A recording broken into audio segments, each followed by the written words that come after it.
Продолжуваме со предвидените содржини. Секое годишно време со себе носи убавини карактеристични за себе, таква е и зимата, особено што токму овој период изобилува со голем број на празници, проследени со семејни прослави. Секако тука е и дочекот на новата година. Но за некои од нас овој период поради студеното време може да биде и живото загрозувачки. Изборувам за онаа категорија на граѓани кои се одлучиле по своја или не по своја волја да живеат од ден за ден на улица.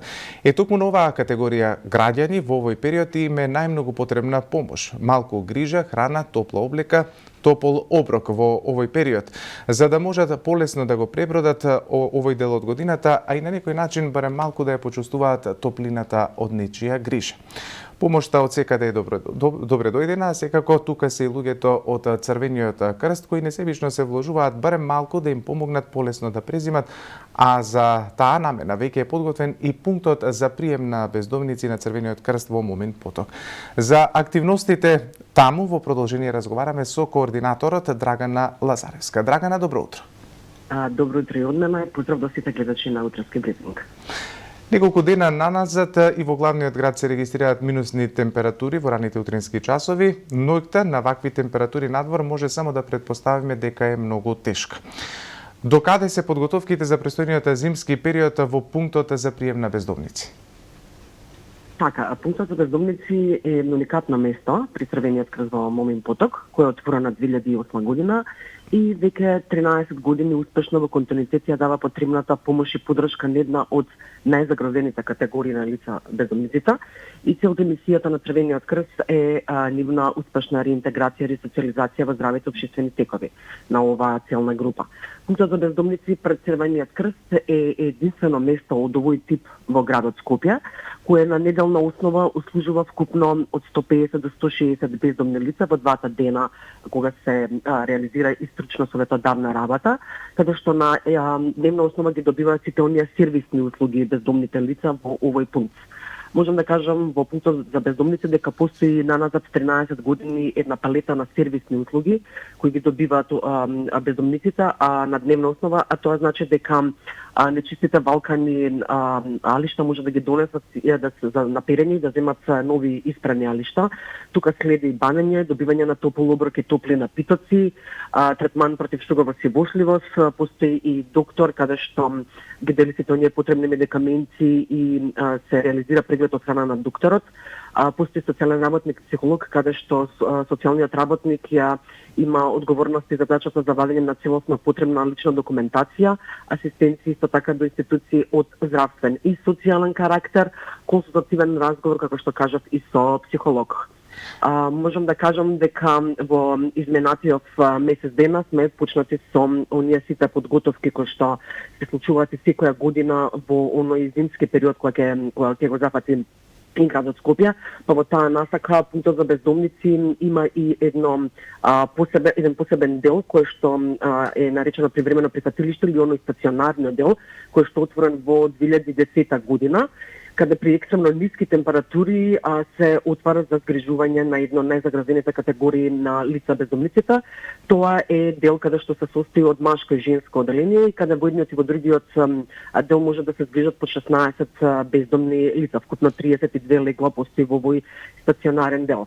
Можам да кажам дека при екстремно ниските температури во пунктот за бездомници, кој што е отворен 24 часа, постојат и дежурни мобилни тимови кои што во секое време се достапни при дојава на бездомник. Да, за тоа малку покасно во разговорот, да, ќе отвориме и таа тема. На почетокот на разговорот, колку корисници на вашите услуги имате евидентирано во моментов? Така, од кога се појави, значи, во состојба на пандемија од COVID-19, можам да кажам со сигурност дека бројот на бездомните лица, конкретно кои што ги добиваат сервисните услуги во пунктот за бездомници се зголеми за 50%. Тоа не е мала бројка. Бројката претходно беше 100 бездомни лица кои што ги служувавме во двата дена во среда и петок, но заради состојбот со пандемија од COVID-19, оваа бројка се зголеми тоа рапидно од 100 на 150 до 160 бездомни лица кои што ги служуваме во двата дена. Заложбата и мисијата на Црвениот крст менеджментот и стручните тимови е да максимално посветено им ја дава онаа потребна помош и поддршка на оваа загрозена категорија на лица во екот на ширење на овој смртоносен вирус. Тоа го правиме во изминативе 3 години, а целта е зачувување и подобрување на нивната здравствена состојба, како и на севкупната добросостојба преку редовно функционирање на сите капацитети кои што им стојат на располагање на оваа целна група, тоа значи од просторно, логистички, така и од медицински аспект. Споменавте на самиот почеток во вашето излагање дека во моментов располагате со 36 легла, одделени со физички прегради согласно протоколите за држење и дистанца. Но колкав е интересот на овие лица да престојуваат во зимскиот период токму во пунктот во Момин поток? А како што напоменав, не се 36, туку се 32 легла, 16 во женското и 16 во машкото одделение. Интересот сите изминати години можам да кажам дека капацитетот е полн, но заради сите протоколи и мерки кои што се добиени од страна на Министерството за здравство и Светската здравствена организација е дека овој број реално мора да се преполови и да се направи еден таков простор каде што ќе биде пред се безбеден за здравјето на бездомниците. Во изминатата година можам да кажам дека негдека од 16 до 20 бездомни лица има потреба да бидат згрижени во најладниот период од годината во стационарниот дел. И оваа година ќе ги запазиме сите тие мерки и протоколи за да го зачуваме пред се на највредно така бездомниците здравјето.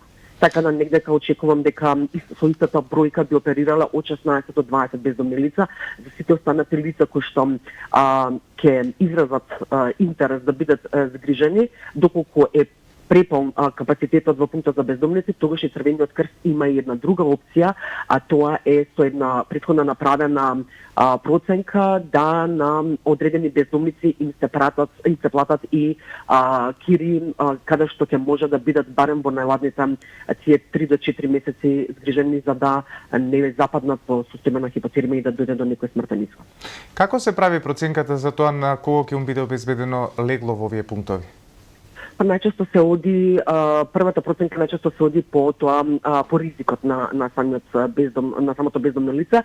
Ќе се запрашат па сите се бездомници. Да, но сите бездомници не се со иста тежина. Тоа значи дека некој дел од бездомниците и се веќе вработени лица, па тоа се лица кои што може да речеме да си платат и од одредена кирија која што барем во тие ладни месеци може да се згрижат и да бидат на топол простор. Се оди сепак по самата ранливост и самиот ризик и потоа во периодот од кога временски период го посетуваат и ги користат сите оние сервисни услуги. Пред се им даваме слобода и на самите бездомни лица да изразат интерес дали им треба едно згрижување во топол простор, затоа што не сите бездомни лица избираат да бидат сместени во стационарниот дел. Има голем дел од бездомните лица кои што реално и стационарниот дел постои веќе 11 година и не го користат заради некои своји лични поводи и убедувања, па така некако самиот стационарен дел е место каде што и досега за сите бездомници кои што изразила потреба биле згрижени. Не сме оставиле на случајност да некој лице остане надвор, тоа би било само доколку самото го избере тој начин на живот. Наша е да едноставно ја направиме проценката и да биде тоа згрижено лице во еден топол простор. Пунктот е подготвен, но дали веќе се отворени вратите и за првите подстанари, од што ќе зависи тоа? Пунктот се прават подготовките веќе 2 до 3 недели. Просторот е подготвен и во наредниве денови согласно со температурите се планира да биде отворен. Некако непосредно пред Нова година, сите години наназад се отвара стационарниот дел и ги очекувам и првите бездомници да бидат згрижени. Се прави една листа на најприоритетни бездомници кои што ќе го користат овој стационарен дел во студениот период. Во грижата за бездомниците може да се вклучат и граѓаните со тоа што може кај вас да донираат облека, храна, кепиња, но и да пријават доколку забележат вакво лице. Кои се телефонските линии, каде да се обратат?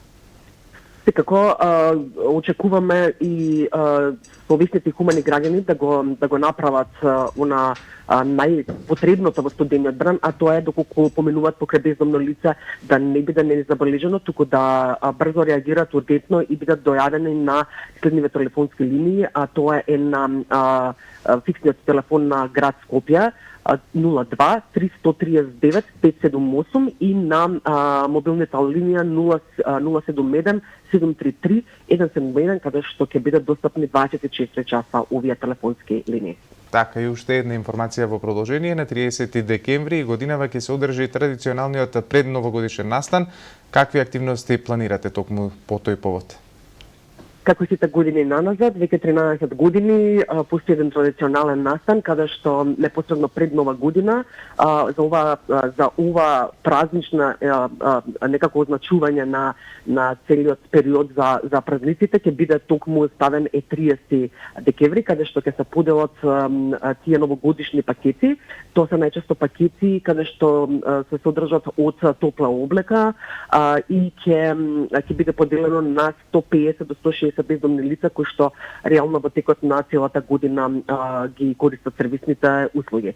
Така да верувам дека ќе помина во една убава и опуштена атмосфера затоа што и тоа им е најпотребна на овие лица. Драгана, бидејќи сме во пандемија, уште ова сакав да те прашам, дали се обезбедени вакцини за бездомниците и каков е интересот кај нив за вакцинирање против коронавирусот? Па некако статистички гледано во изминативе 3 години интересот им не е така голем од нивна страна, затоа што некако и докрај не веруваат во целата имунизација и вакцинација, но мисијата и заложбата на Црвениот крст е да едноставно ја смени нивната матрица на делување и да докаже и покаже дека е потребно секое едно лице без разлика во која ранливо спаѓа да биде вакцинирано. Негдека од прилика да речеме 10 до 20% од вкупната бројка со која што оперираме во пункта за бездомници се вакцинирани бездомниците. Така да ги правиме сите напори да на некој начин им ја покажеме онаа позитивната и добра страна, а тоа е нели зачувување на сопственото здравје и реално здравјето на сите останати лица со кои што во текот на своето секојдневие ги гледаат и функционираат на дневна основа. Драгана, ви благодарам за ова вклучување во денешниот утрински брифинг. Ви благодарам и на вас.